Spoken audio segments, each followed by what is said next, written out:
Amén. Que el Señor le bendiga. Puede tomar asiento.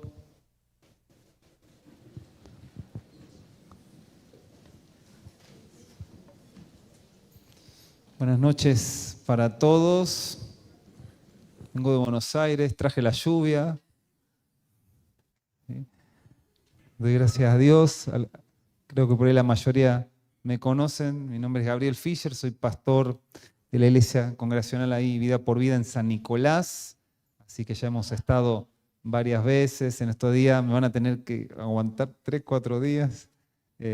Mandó saludos a mi señora, que tiene parte de su corazón acá también, ¿no? Adriana y toda mi familia. Así que saludos de ellos. Y bueno, es un gozo poder estar acá con los pastores, poder compartir con ustedes, ver caras nuevas que no conozco y eso es bueno, ¿sí?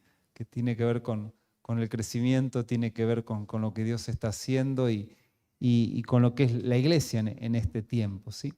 Y en esta noche, bueno, ahí creo que van a ver, no sé si es el QR mío, el de ellos, pero bueno, ustedes hagan ahí, van a estar las notas del mensaje que quiero compartir, que le he puesto como título la preparación de la esposa.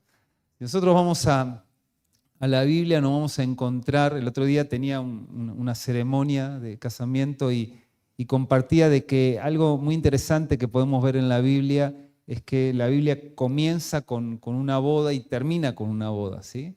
Comienza con una boda porque en los primeros capítulos del Génesis podemos ver que luego de formar al hombre y la mujer, ¿no? Tenemos ese texto que muchas veces hemos escuchado en las bodas, ¿no?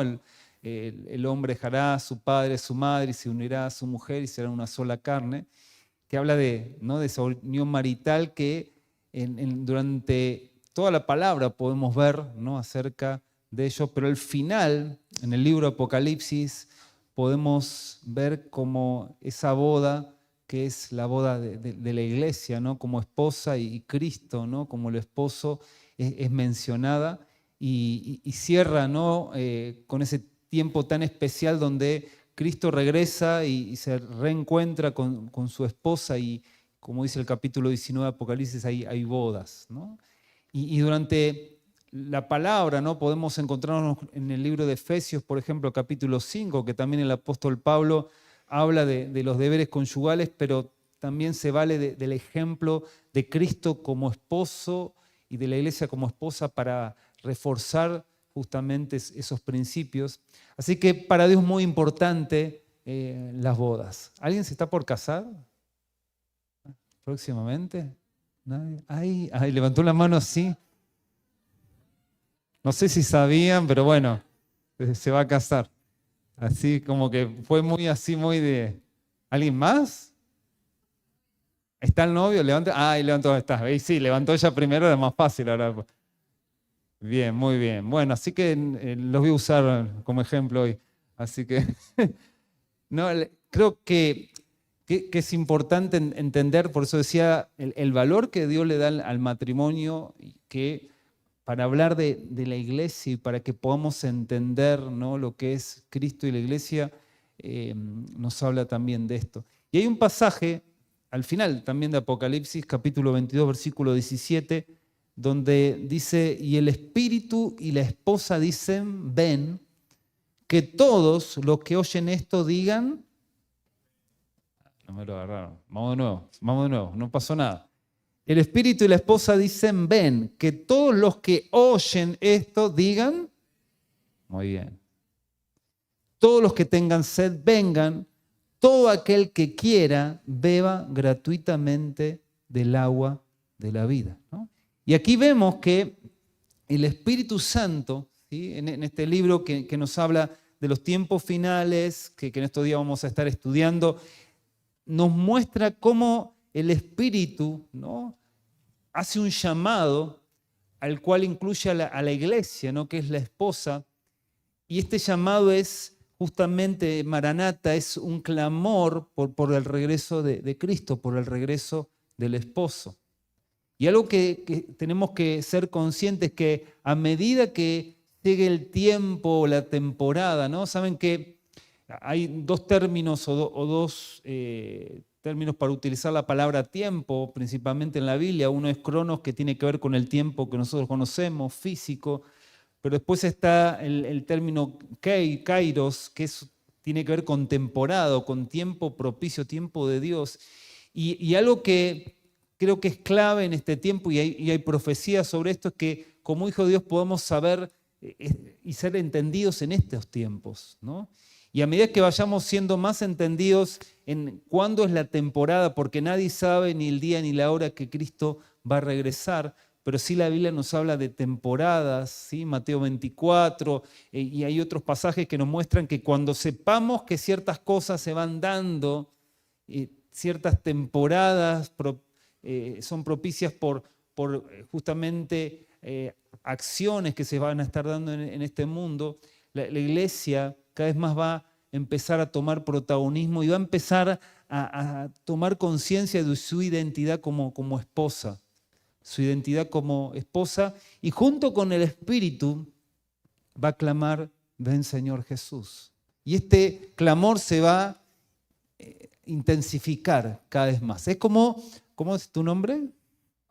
Oriana. ¿Y el afortunado? Marcos. ¿Marcos? Marcos, Oriana. ¿Sí? ¿Tienen fecha ya? ¿Cuándo se van a casar? En octubre, ¿no? Creo que todo primicia, no sé si... Bueno, yo me voy después si se lío.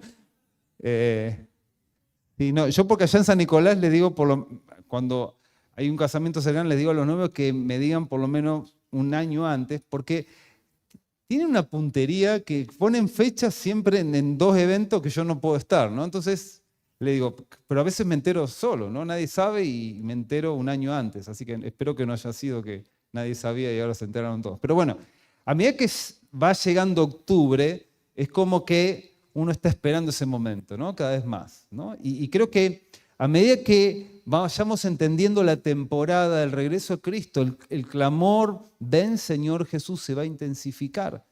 Pero no es menor el hecho de que dice el Espíritu y la esposa, ¿no? ¿Por qué es tan importante que la iglesia sea consciente de su identidad como esposa? Porque justamente a través de esto va de la mano lo que vamos a hablar en esta noche y tiene que ver con la preparación, ¿sí? Seguramente, ¿cómo era tu nombre? Ya me voy a acordar. Oriana, pues Marcos ya me acordé, pero Oriana se me complica.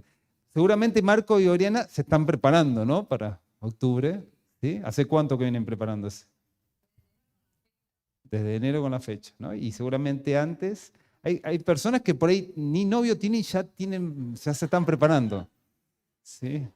¿Alguien? No, digo, no, si no va a ser me van a tener que sacar ¿no? Claro, porque uno se prepara para ese día. Entonces, cuando hablamos de la iglesia como esposa, en su identidad como esposa, algo que va de la mano es la preparación.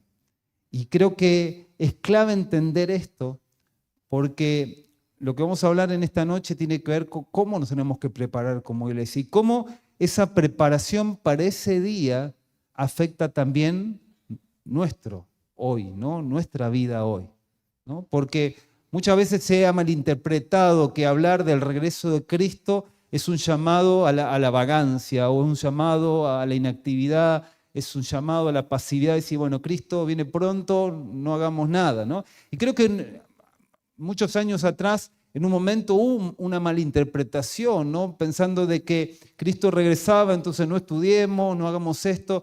Pero lejos de llevarnos a esto, el prepararnos para ese día nos hace más eficaces hoy. Nos lleva a vivir en santidad hoy, nos lleva a estar mejor hoy, nos lleva a verdaderamente abrazar la fe y crecer hoy. Por eso, prepararnos como novia, como esposa, nos lleva a ser una iglesia más efectiva en este tiempo. Y de eso vamos a hablar. Hay una parábola, sé que el pastor algo ha compartido la semana pasada, pero ahí Mateo 24, 25 nos encontramos con que Jesús, luego de recibir preguntas con respecto al fin, al reino venidero, Él comienza el capítulo 24 dándonos algunos aspectos que tienen que ver con la temporada, ¿no? Con las señales, lo que va a pasar en el mundo previo al regreso de Cristo. Pero después ya el capítulo 25 se enfoca en la preparación, ¿no? Y se vale de parábolas, ¿no? Como la de las 10 vírgenes, después habla de los talentos y también después habla del servicio, ¿no? A las naciones. Pero hoy quiero enfocarme en la parábola de las 10 vírgenes, porque justamente esta parábola tiene que ver con el matrimonio, tiene que ver con la relación entre el esposo y la esposa. Y ahí ya vemos cómo para Cristo es tan importante que podamos ser conscientes de que como iglesia somos esa esposa que se tiene que preparar. Claro, cuando uno lee Mateo 25 y lee esta historia de esta boda, se encuentra con detalles que por ahí son muy diferentes, ¿no? a los que por ahí hoy estaría haciendo Oriana y Marcos en su preparación, ¿sí? Porque claro, eran distintas bodas. Yo hice un pequeño cuadro para rápidamente comparar la boda, no lo voy a nombrar a ellos a rato porque si no me van a... Pero una boda de hoy y lo que era la boda judía para que entendamos el concepto que aparece en Mateo 25, ¿no? Por ejemplo, lo primero que aparece en una boda judía era el compromiso que se daba entre las familias, donde había un precio que se pagaba, no para comprar a la mujer, ¿no? Sino como un gesto de honra que daba la familia, el matrimonio del esposo, el futuro esposo, para con el matrimonio de la esposa, ¿sí? Y ahí es donde se firmaba un pacto y un compromiso donde ya eran marido y mujer, ¿sí? Que esto, si lo llevamos al plano espiritual, cuando Cristo murió en la cruz, ¿no? Y se entregó por nosotros, dice la palabra que Él nos compró con su sangre. Hay un precio que Él pagó, ¿sí? Cuando hablamos de la segunda parte de la boda judía, hay una parte de separación y preparación, porque, claro, el matrimonio ahí se firmaba ese pacto, se hacía ese compromiso, pero el novio se iba a preparar lugar en la casa del padre donde iban a vivir. ¿Sí? Creo que no sé si Marco, no, es otra cosa, ¿no? Hoy en día es distinto, ¿no? Pero ahí firmaban, eran marido y mujer, pero el novio se iba. Y la novia quedaba ahí, ¿sí? Entonces se iba, esto era entre 6 y 12 meses, ¿sí? Es como si en octubre se casa ahí Oriana y Marcos, firman y se va, 6, 12 meses se va Marcos. ¿Qué hace? Uno no lo entiende esto, pero en ese contexto se daba así. Entonces él se iba 6 a 12 meses y en la casa del padre él preparaba el lugar, acondicionaba el lugar donde iban a vivir. Esto nos muestra un poco lo que Cristo ya declaró en Juan capítulo 14, ¿no? Que Él iba a partir de este mundo, iba a preparar lugar, ¿no? Iba a estar verdaderamente acondicionado todo lo necesario para que cuando regrese, ¿no? Se dé esta boda en plenitud. Luego había un tiempo de espera donde la novia se preparaba sin saber el día ni la hora, ¿sí? Donde la novia se purificaba, se arreglaba, se preparaba, porque claro, el esposo se iba a preparar esa casa, ¿no? A preparar esa habitación en la casa de los padres, pero no decía cuándo iba a volver. Podían ser 3, 4, 5, 6 meses. ¿Sí? Mira, sí, sería así, ¿no? Interesante, ¿no? Pero vamos viendo un poquito, los que conocen, después pueden leer la parábola de las 10 vírgenes, podemos entender un poco el contexto, ¿no? Entonces, pasaban ese tiempo, ¿no? Eso lo vemos en Mateo 25, 7, y esto nos muestra un poco y es un reflejo de esta iglesia que se prepara sin saber todavía ni el día ni la hora que Cristo va a regresar, pero sabe que el esposo va a volver, porque hay un compromiso, hay algo que está firmado. Y así como en esa época esto era fundamental, ese compromiso, ese pago, y esto era una garantía de que el esposo iba a volver a buscar a la esposa para llevarla, ¿no? A su casa, para estar con ella siempre. Ahora también Cristo nos da la garantía, ¿no? De que va a regresar para encontrarse con nosotros. El esposo venía de noche con gritos, ¿no? Lo que lo vemos en la parábola de las 10 vírgenes, ¿no? Diciendo ahí viene el esposo. Cristo va a volver con voz de arcángel y trompeta. Todo ojo lo va a ver. Muchos en ese día se van a asustar, muchos se van a atemorizar, pero la iglesia que está preparada a decir, ese es mi esposo. ¿Sí? Claro, imagínense en la época judía venían gritando, el que no era consciente de la boda decía, ¿qué está pasando acá? Pero la esposa decía, ahí está viniendo mi esposo. ¿Sí?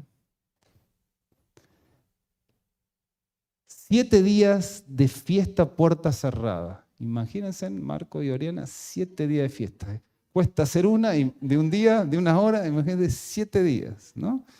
7 días, por eso decía, el que se cerraba la puerta y no entraba más. Imagínense si más gente quería entrar, no hay presupuesto que alcance, ¿no? Apocalipsis 19 dice que van a venir las bodas del Cordero y solo van a entrar los que estén preparados. Dice que hay 2 motivos, dice Apocalipsis 19, de gozo. Uno, llegó las bodas del Cordero. Cristo regresó. Y el segundo motivo de gozo, la iglesia se ha preparado. Entonces, para Cristo es tan importante, ¿no?, que la iglesia se prepare para ese acontecimiento. Como sería hoy, ¿no? Imagínense, lo tenemos, pobres, me van a recordar. Tenemos a Marco en el altar acá, esperando, ¿no?, a Oriana, y pone la marcha anuncial, y Oriana entra, y Marco la mira y decía, pero ni te peinaste. Y lo que pasa es que no hice tiempo. Estuve entretenido en otras cosas. Sí, pero mira, está todo arrugado el vestido. Y encima manchas tiene, ¿no? ¿Sí? Pero te lavaste la cara aunque sea, Oriana, ¿no? Claro. Uno espera, ¿no?, a la novia radiante, preparada, hay todo un acontecimiento, ¿no? Y a veces se demora, ¿no?, porque hasta el último momento hay detalles, ¿no? Entonces, qué importante entender, ¿no?, el valor que tiene la preparación para ese día, ¿no? Y que Cristo viene a encontrarse con una esposa que se está preparando. Y la unión, dice, se unen y comienzan a vivir juntos, hay una unión eterna, la iglesia reina con Cristo. Esto a modo de introducción, ¿sí? Bueno, ya se me fue casi la mitad, pero bueno, a modo de introducción para que entendamos lo que es la boda. Pero fíjense en aquel elemento clave que es la preparación. Por eso hablar de la iglesia como esposa nos lleva automáticamente a tomar conciencia de la preparación, ¿no? Una iglesia radiante, como dice Efesios, sin mancha y arruga. ¿Y cuánto entendemos que todavía tenemos alguna arruguita y alguna mancha por ahí, ¿no? ¿Y cuánto entendemos que a medida que se acerca el día, Cristo, como dice Efesios, va a seguir purificando a su iglesia? La va a seguir perfeccionando, ¿no? Por eso Dios va a seguir permitiendo circunstancias, va a seguir trabajando en nuestra vida, porque Él va a preparar una novia, una esposa que cuando llegue ese día haya gozo, porque Cristo regresó, pero también porque la esposa se ha preparado. Quiero rápidamente mencionar algunas cosas que tienen que ver con esta preparación, ¿no? ¿Qué es lo que impulsa la preparación? ¿Qué es lo que va a llevar a que la iglesia se prepare para ese día, ¿no? El versículo 1 de Mateo 25 dice, entonces el reino de los cielos será semejante a 10 vírgenes que tomando sus lámparas salieron a recibir al esposo. ¿Sí? En esa época tener lámparas y tener aceite extra era fundamental para ese día. Y cuando hablamos de la iglesia como esposa, decíamos que lo primero que viene a nuestra mente es la preparación, pero hay un elemento también muy importante al hablar de la iglesia como esposa, que es el amor. ¿Qué es lo que va a impulsar a la iglesia a prepararse para ese día? No es el legalismo, no es el miedo a ese día, no es la costumbre, sino es el amor. Es el amor por el esposo, es el amor por Cristo que va a llevar a que la iglesia se prepare. Es como si la tendríamos a Oriana acá, ¿no? Y le decimos, ¿para qué te vas a preparar para la boda? Y porque quiero que me vean bien los invitados y porque si no, y Marco, bueno, sí, Marcos también, pero principalmente el foco es el esposo, ¿sí? Entonces, es el amor por Cristo el que nos va a llevar a prepararnos. Si hay otro motivo, estamos desenfocándonos de realmente lo que Cristo espera de nosotros, ¿no? Es el amor el que nos va a llevar a decir, quiero tener un encuentro con Él y que cuando lo pueda ver cara a cara, ¿no? Venía escuchando en el colectivo una versión nueva ahí, que se llama Eterno, ¿no? que sacó Marcos Vidal y Marcos Arriento, ¿no? ¿Sí? Todos los Marcos, ¿sí? Y una de las canciones que estaban ahí era la de Marcos Vidal, que habla de cara a cara, ¿no? Y yo la escuchaba ahí en el micro y decía, ¿qué va a ser, no? Ese día cuando esté cara a cara delante del Señor, ¿no? Entonces, es lo mismo que espera un esposo, un novio, una novia, es decir, cuando estemos ahí y nos miremos en el altar, se anhela ese día porque hay amor, porque hay amor. También Jesús en un momento, ¿se acuerdan cuando estaban con sus discípulos y no ayunaban? Vinieron a decirle, ¿por qué tus discípulos no ayunan y los discípulos de Juan sí ayunan? Y Cristo dijo, ¿pueden ayunar aquellos que están en una boda, en una fiesta? ¿No? Claro, porque Cristo estaba con ellos. Pero dice, va a llegar un día en que el esposo les será quitado y ahí van a ayunar. Dando a entender que el extrañar a Cristo va a llevar a que la iglesia se purifique, se prepare. ¿Por qué hoy en día muchas de las canciones que cantamos tienen justamente este aspecto del amor, del encontrarnos con Cristo? Porque parte de lo que también Dios está impulsando a través de los mensajes y de las letras es que podamos ser conscientes de ese día, pero también seamos conscientes que lo que nos va a conectar y nos va a llevar a prepararnos para ese día es el amor, no es el miedo. Hubo una época donde el miedo era el que llevaba a mucha gente a no hacer las cosas, ¿no? Nos convertíamos por miedo, ¿no? Nos preparábamos para el regreso de Cristo por miedo. Pero la realidad que en el lenguaje de la palabra de Dios lo que impulsa a la iglesia a prepararse no es el miedo, sino el amor. Por eso nos vamos a encontrar que en la palabra la lucha más fuerte que uno tiene en este tiempo y en el porvenir va a ser por el amor. Raíz de todos los males es el amor al dinero.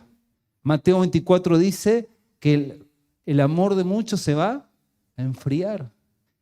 Segunda Timoteo 3 dice que en los últimos tiempos, posteriores tiempos, van a ir tiempos peligrosos donde va a haber gente amadora de sí misma y amadoras más de los deleites que de Dios. A la iglesia de Éfeso en Apocalipsis le dice, tengo contra ti que has perdido tu primer amor. Y así podría enumerar tantos versículos que hablan de esa lucha por quién va a ser el amor de nuestra vida. Por eso es tan importante crecer en amor, porque si crecemos en amor por Cristo, lo vamos a esperar a Él. Es lógico que si no amo a Cristo, me va a ser muy difícil cantar una canción y decirle, ven Señor Jesús, porque no hay una relación, pero cuando hay una relación profunda y cuando crezco mi relación con Él, ya no me basta con solamente cantar y cerrar los ojos, lo quiero ver. Lo quiero ver. Quiero ese encuentro. Es como esa parejita de novios que dicen, está bueno que podamos compartir tiempo juntos, pero después bueno, cada uno a su casa, pero quiero estar con esa persona siempre. Es así. Por eso hay un casamiento. Entonces, cuando yo amo a Cristo, quiero estar con Él. Y es lógico que eso no me desentiende de la realidad, porque me imagino que Oriana y Marco están trabajando, o están todo el día pensando en la boda y cómo va a ser ese día. No. ¿Se entiende? Pero en medio de la cotidianidad pienso en ese día. Y en vez de frenarme, me activa más porque digo, ¿cuándo va a llegar ese día? Me preparo para ese, porque hay una fecha, hay un reencuentro y quiero estar preparado para ahí. Pero es el amor el que impulsa. 1 Tesalonicenses 5:2 dice, porque vosotros sabéis perfectamente que el día del Señor vendrá así, como ladrón en la noche. Este texto se ha malinterpretado tantas veces porque muchos dicen, bueno, va a venir como ladrón en la noche. Entonces, ¿a quién espera un ladrón? ¿Quién dice, ay, a ver cuándo me va a tocar que llegue un ladrón? Nadie, ¿no? Porque no es algo agradable, porque es algo que tiene que ver con algo que yo no espero. Y muchos han construido sobre este pasaje una teología de decir, Cristo va a venir como ladrón en la noche, así que ¿sí? Pórtate bien, ¿no? Y en base a eso más que esperar ese día, hay terror sobre ese día. Por eso se ha construido sobre el libro de Apocalipsis. Todo uno habla en la sociedad sobre Apocalipsis y lo primero que viene a la mente es zombies, ¿no? Y todas las cosas malas. Cuando realmente el libro de Apocalipsis es un libro que refleja el amor de Cristo, que refleja el plan de Dios, que refleja, ahí vamos a ver en la materia, hago marketing, hay por lo menos 7 bienaventuranzas en el libro de Apocalipsis que nos muestran lo dichosos y lo gozosos que somos cuando prestamos atención a este libro. Claro, pero frente a un solo versículo, y como dice un autor, un texto fuera del contexto hace un pretexto, ¿no? Hemos sacado ese versículo, va a venir como ladrón en la noche, entonces estamos todos asustados. Pero unos versículos más adelante, miren lo que dice. 1 Tesalonicenses 5:4. Más vosotros, y ahora le está hablando a la iglesia, hermanos, no estáis en tinieblas para que aquel día os sorprenda como ladrón, porque todos vosotros sois hijos de la luz e hijos del día, no somos de la noche ni de las tinieblas, por tanto no durmamos como los demás, sino velemos y seamos sobrios. ¿Qué está diciendo? Ustedes no son de la oscuridad para que ese día los sorprenda como un ladrón, no para que estén con miedo a ver cuándo va a llegar ese día. Ustedes no tienen que dormir como los demás que van a estar, como dicen hoy, van a estar en un cumple y cuando Cristo llegue no van a entender nada. Jesús mismo lo dijo, ¿no? Mateo 24, va a ser como los días de Noé, donde van a estar haciendo un montón de cosas, por ahí no malas, pero desentendidos los planes de Dios. Entonces, Pablo aclara que ¿quiénes van a ser sorprendidos por Cristo como un ladrón? Aquellos que estén lejos de Él. Aquellos que no hayan construido una relación con Él. Aquellos que estén desentendidos con respecto a los tiempos. Pero aquellos que saben que viene el esposo, que se están preparando y aunque no saben el día, conocen la temporada, van a decir, Cristo viene. Porque como dije, no sabemos ni el día ni la hora, pero sí en base a la palabra podemos ser conscientes cuánto van a ser los últimos 7 años antes de que regrese Cristo.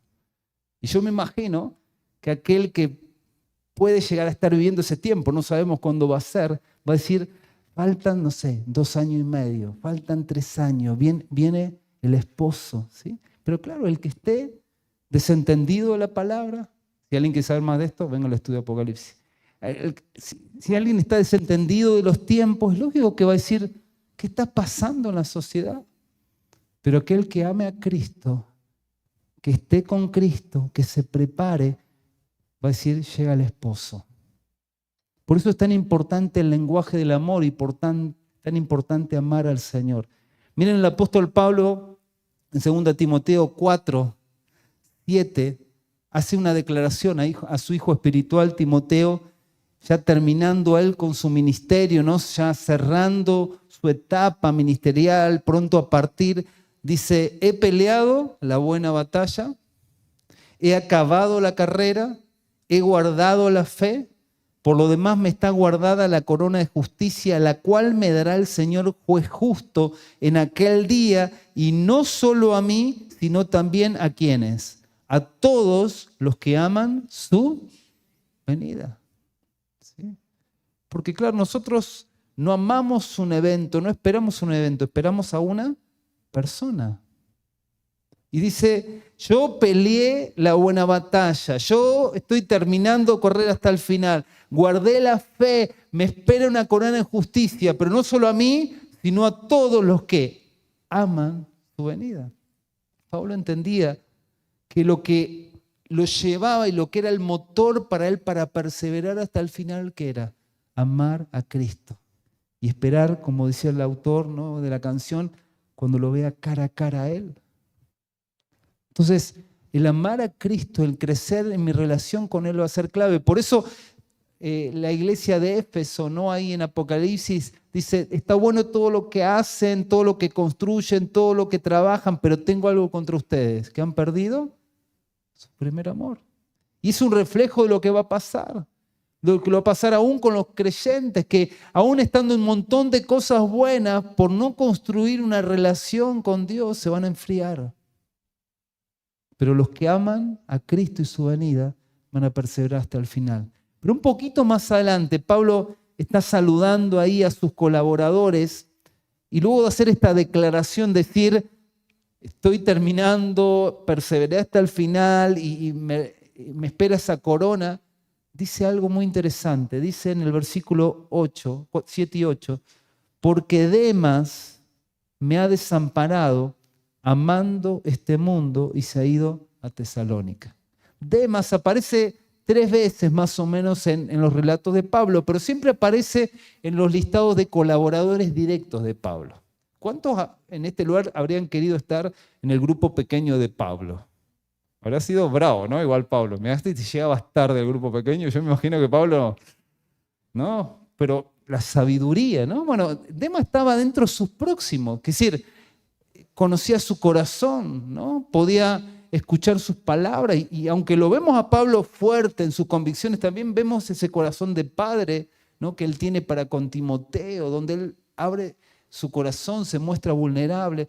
Pero luego de hacer una declaración tan tremenda, decir, estoy terminando la carrera, pude pelear, guardé la fe y me espera la corona porque amo a Cristo, amo su venida.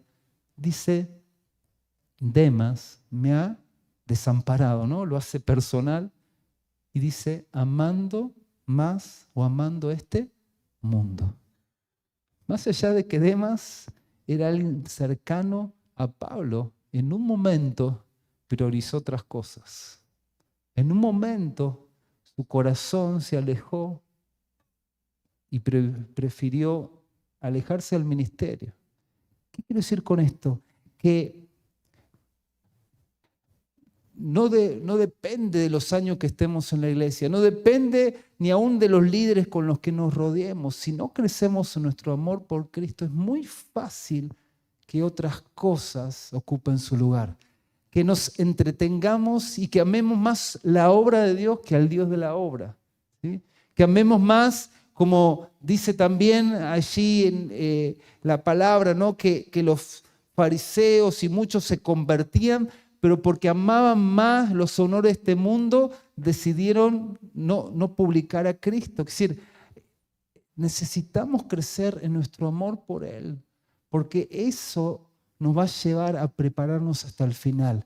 Eso nos va a llevar a que aún frente a la oposición, las luchas y las presiones, diga, voy a mantenerme en santidad. Que va a llevar hoy en día a que alguien, el otro día hablaba con los jóvenes y decía, que va a llevar a que un joven hoy pueda decidir no ceder, no solo jóvenes, sino adultos, no ceder a la pornografía, sino a su amor por Cristo.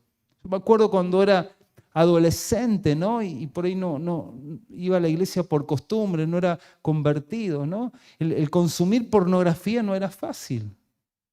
Y seguramente muchos van a entender esto, ¿no? En esta época donde no había ni WhatsApp, no habían internet, lo único que existían eran revistas en los puestos diarios que estaban tapadas y uno iba y trataba de ponerse la puntita de pie a ver si veía algo.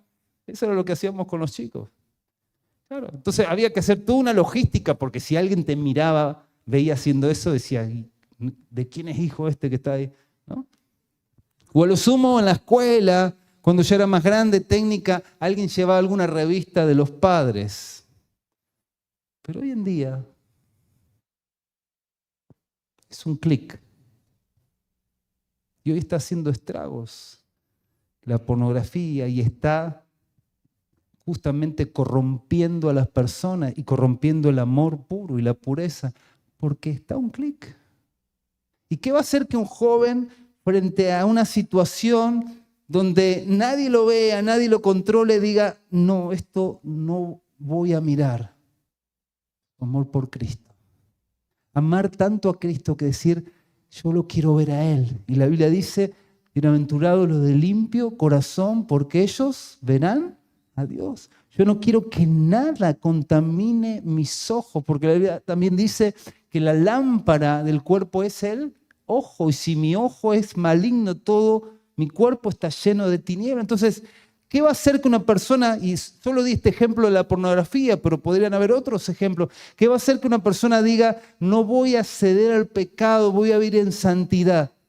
que haya algo más fuerte. No va a ser el legalismo, no va a ser la costumbre, no va a ser el que alguien me controle, va a ser mi amor por el Señor. ¿Qué nos va a llevar a ser fieles por sobre todas las cosas? ¿Qué va a llevar a que en un matrimonio, por ejemplo, alguien sea fiel?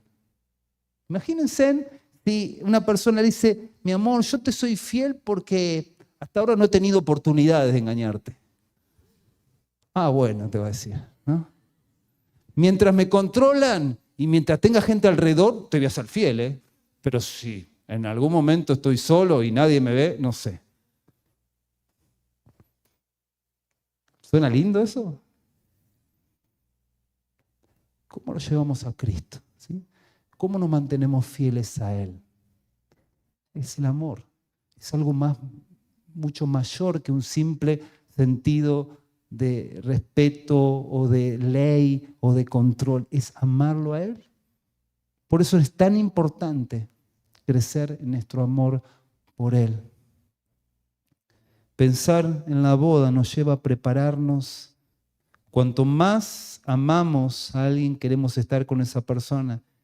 Creo que cuanto más amamos a Cristo, no solamente vamos a querer y anhelar ese día, sino que nos vamos a preparar para ese día. Segundo, ¿qué demanda esta preparación? Dice, 5 de ellas eran prudentes y 5 insensatas. Las insensatas, tomando sus lámparas, no tomaron consigo aceite, mas las prudentes tomaron aceite en su vasija justamente con sus lámparas. Necesitamos estar despiertos y prepararnos. Fíjense en que, ¿cuántas se durmieron? Todas. ¿Sí?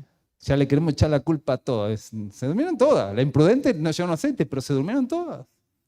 Por eso hoy también parte del llamado que tiene la iglesia, no solamente a prepararse, sino preparar el camino, levantar voz en alto y decir, hay que prepararse. Parte de lo que estoy haciendo yo en esta noche es decir, tenemos que prepararnos, porque siempre hay alguno medio dormido, ¿no?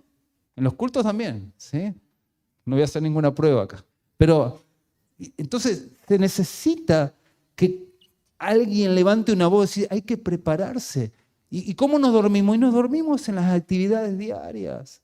Nos dormimos en cosas que por ahí no son malas, en entretenimiento, como dice, como los días de Noé, vamos a estar haciendo un montón de cosas, pero no teniendo en cuenta ese día. Por eso necesitamos que haya despertadores, que haya gente en la iglesia que se levante y diga, tenemos que despertar, hay que vivir en santidad, hay que amarlo a Cristo, hay que prepararnos para ese día. Y eso pasa ahí. Pero después que se despertaron, claro, las que no habían cargado aceite se dieron cuenta que faltaba. Claro, y le querían pedir a las otras. ¿Y cuánto entendemos que hay cosas que no se pueden pedir prestadas? Y las otras dijeron, vayan al chino y compren el chino.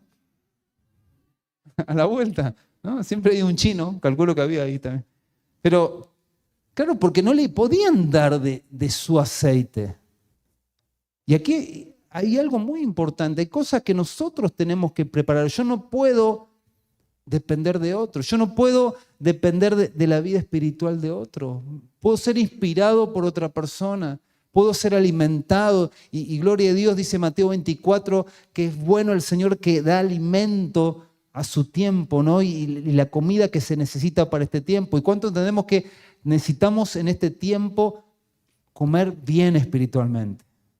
Y comer bien significa comer comida sustanciosa, no comida que nos pueda generar una especie de gusto, de deleite, pero que no nos alimente. Porque también la Biblia dice que en los últimos tiempos se van a levantar gente que va a hablar cosas que van a endulzar los oídos, pero va a ser como una canción de cuna, ¿no? que nos va a dormir.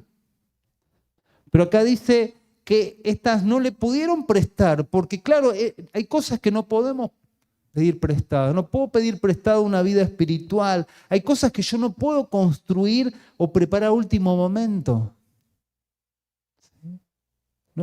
¿Vieron cuando uno iba a la escuela? ¿Alguno estuvo en un grupo, ¿no? Donde había que hacer una tarea grupal y solamente uno hacía la tarea y todo lo otro ponía la nota? No voy a preguntar si eras de los que hacía la tarea o de los que participabas de la generosidad de ese que hacía la tarea. Pero hemos vivido muchas veces en eso. Pero frente a al regreso de Cristo no podemos ser irresponsables. Yo tengo que construir mi vida espiritual. Yo tengo que cultivar aceite cada día. Eso no lo puede hacer otro por mí. Como dije, podemos inspirarnos, animarnos, pero en el día a día yo necesito profundizar en la palabra. Necesito prepararme para ese día, ¿no? Vuelvo, pensaron que me había olvidado, pero Oriana y Marco no pueden decir, bueno, ay, mañana nos casamos y no hicimos nada. Y bueno, ¿qué va a hacer? Pidamos prestado a alguien. Imagínense, no decir, pero son irresponsables, estos chicos no están preparando. Es decir, porque claro, se da por sentado que si hay una fecha de boda, uno se prepara para ese día. Y acá, aunque no sepamos ni el día ni la hora, ¿cuándo nos tenemos que preparar? Hoy. Dice un Proverbios, el caballo se alista el día de la batalla. ¿Está bien? ¿Qué dice?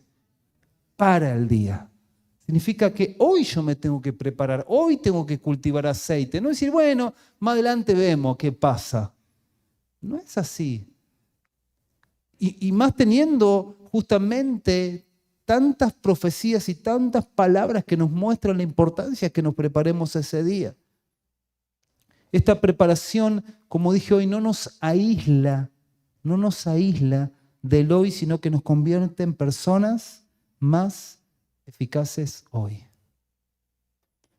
No sé cómo se llama la hermana que toca el teclado, si se quiere acercar. Así ya voy. Gisela. Así voy terminando. Pero yo soy de los predicadores que cuando dice voy terminando, termino. Porque vieron que algunos mienten. Dice voy terminando y después ya siguen 2 horas más. No, yo voy a respetar eso. Hay cosas que tienen que ver con nuestra responsabilidad personal. Entonces la pregunta que quiero hacerte, ¿te estás preparando para ese día, no? ¿Cómo estás en la intimidad cultivando ese aceite, buscándolo, ¿no? Pero también es preparar su regreso porque dice que y será predicado este evangelio del reino en todo el mundo para testimonio a todas las naciones y entonces vendrá el fin. Significa que si yo quiero verlo a Cristo regresar, no solamente me tengo que preparar, sino tengo que preparar su camino. ¿Y cómo lo hago? Llevando el evangelio. Por eso hablar del regreso de Cristo, lejos de ser un llamado a la comodidad, a la pasividad, a la inactividad, es un llamado a la santidad, a amar al Señor, a predicar su evangelio, a extender su reino porque lo quiero ver. Y sé que para poder verlo, el evangelio tiene que ser predicado. Sé que para poder verlo, Israel tiene que ser llamada a celo. No voy a meterme en eso, pero doy un curso de Israel 9:11, si alguien quiere entrar, sigo con los chicos, ¿no? Porque hay un montón de cosas. Entonces, cuando uno empieza a ver los últimos tiempos, dice, para verlo a Cristo me tengo que preparar a la novia, tengo que predicar el evangelio, tengo que tener en cuenta Israel, porque lo amo a Él. Entonces, lejos de llevarnos a la comodidad, nos lleva a ser una iglesia más apasionada, más activa. ¿Cuáles son los resultados de esta preparación? Dice, versículo 10 y 13 de Mateo 25, pero mientras ellas iban a comprar, ¿no? Habían ido al chino, mientras ellas iban a comprar, vino el esposo y las que estaban preparadas entraron con él a las bodas y se cerró la puerta. Después vinieron también las otras vírgenes diciendo, Señor, Señor, ábrenos. Mas él respondiendo dijo, de cierto os digo que no os conozco. Velad pues porque no sabéis ni el día ni la hora en que el Hijo del Hombre ha de venir.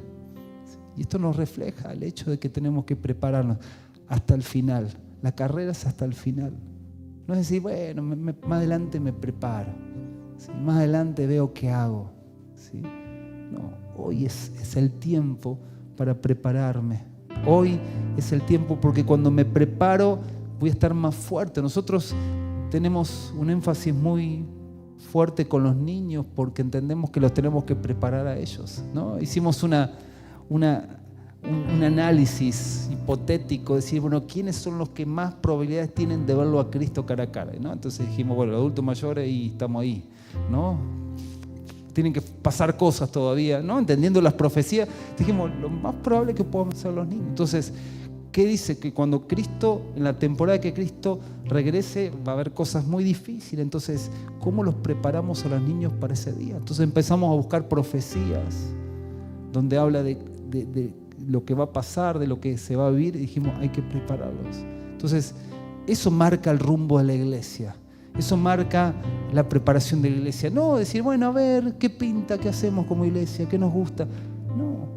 Creo que por mucho tiempo a veces como iglesia hemos construido muchas cosas más en base a nuestro gusto, nuestro deseo, lo que nos hace sentir bien. Pero hay un llamado a la iglesia a ser esposa, y en ese llamado a ser iglesia como esposa es un llamado a prepararse. ¿Me dan 5 minutos más? Porque ya no quiero irme de ese que dice predica y se corta. 5 minutos más, ¿sí? ¿Me dan 5 minutos más? Como dijo un predicador, 5. ¿Quién más me da 5? 10, 20. Funciona de nada, 5 solo. 5, ¿sí? Y con esto cierro. Prepararnos para ese día nos hace más eficaces hoy. Solamente leo este pasaje. 1 Juan 3:1 y al 3 dice, mirad cuál amor nos ha dado el Padre para que seamos llamados hijos de Dios. ¿Qué es lo que produce el primer clamor que produce el Espíritu Santo en nuestra vida? Es Abba. Cuando el Espíritu Santo obra en nuestra vida podemos llamarlo a Dios papá, ¿no? Dice, por esto el mundo no nos conoce porque no lo conoció a Él. Amados, ahora somos hijos de Dios y aún no se ha manifestado lo que hemos de ser, pero sabemos que cuando Cristo se manifieste, seremos semejantes a Él porque lo veremos tal como Él es. Y todo aquel que tiene esta esperanza en Él, que si todo aquel que piensa, tiene presente el día de la boda, ¿qué hace? Se purifica a sí mismo así como Él es puro. ¿Sí? El que tiene en mente la fecha se prepara, así como Oriana y Marco. Dice, ¿cuál es la fecha de octubre? 18 de octubre. Entonces están ahí y van tachando, ¿no? Y hay que estar preparados para ese día. Nosotros no sabemos el día, pero el saber que Él viene y lo hace pronto nos purifica, nos lleva a crecer, nos lleva a vivir en santidad. Apocalipsis 19, 7 al 9 dice, gocémonos y alegrémonos y démosle gloria, porque han llegado las bodas del Cordero y su esposa se ha preparado. Y a ella se le ha concedido que se vista de lino fino, limpio y resplandeciente, porque el lino fino es las acciones justas de los santos. Y el ángel me dijo, escribe, bienaventurados los que son llamados a la cena de las bodas del Cordero. Y me dijo, estas son palabras verdaderas de Dios. Y Efesios 5:27 dice, a fin de presentársela a sí mismo una iglesia gloriosa que no tuviese mancha, ni arruga, ni cosa semejante. Esa es la iglesia que Él está preparando, ¿no? Una iglesia que cuando Él venga esté radiante. Y como dije al principio, ¿cuánto entendemos todavía ahí alguna arruguita dando vuelta? ¿A cuánto le gusta planchar? Nadie. El otro día dice, acá hay más laburo de eso, ¿eh? En otro lugar lo hice y entré, acá ni uno hay. ¿Cuánto le gusta lavar la ropa? Uno y así. Por la duda que nadie le mangue. Claro. No es fácil. Pero Cristo se ha comprometido a perfeccionar su iglesia porque la ama. ¿Sí? Y con esto cierro, algo que para mí es tremendo en el libro de Apocalipsis es que los primeros capítulos, más en el capítulo 2 que habla de las iglesias, habla cosas muy fuertes de las iglesias, ¿no? Una iglesia le dice que era tibia, otra iglesia le dice que perdió el primer amor, otra iglesia le dice que piensan que están vivos pero están muertos. Pero más allá de lo fuerte que les habla, Él dice que se pasea en medio de la iglesia, ¿no? Es como que Él está comprometido, Él no abandona a su iglesia, ¿no? Y yo entiendo que ese es su compromiso, decir, yo ascendí a los cielos y un día voy a regresar, pero hoy a través del Espíritu estoy preparando a la esposa, para que cuando llegue ese día y yo regrese haya una boda, ¿sí? Y así como en octubre cuando esté acá Marcos adelante y va a entrar Oriana y va a decir, esa era Oriana, ¿sí? Porque se preparó. va a ser tremendo cuando Cristo regrese y la iglesia esté preparada. Por eso hoy es el día, hoy es el tiempo que Dios nos llama a amar su regreso, ¿no? A ser conscientes de su regreso. ¿Para qué? Para que las arrugas y las manchas que Él todavía tiene que trabajar las pueda hacer, ¿sí? Amén.